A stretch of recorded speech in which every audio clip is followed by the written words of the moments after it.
বাংলাদেশ থেকে ক্রমান্বয়ে মুসলিম পরিচিত মুসলমানদেরকে ঈমান হারার করার ষড়যন্ত্র অংশ হিসেবে সুপ্রিম কোর্ট প্রাঙ্গণে গ্রিক দেবীর মূর্তি স্থাপন করা হয়েছে বলে মন্তব্য করে ওই মূর্তি সরানোর হুঁশিয়ারি দিয়েছেন হেফাজতে ইসলামে বাংলাদেশ।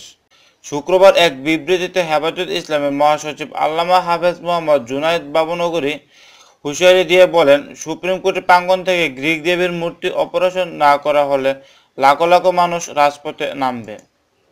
মূর্তি স্থাপনের নিন্দা জানিয়ে জুনায়েদ বাবুনগরী বলেন, বিশ্বের কোনো দেশের সরকারের নিজ দেশের সংখ্যাগরিষ্ঠ মুসলিমের ধর্মীয় বিশ্বাস ও চেতনাবোধের বিরুদ্ধে এমন অগ্রাসী ভূমিকা নেওয়ার নজির নেই, যেটা বাংলাদেশে হচ্ছে।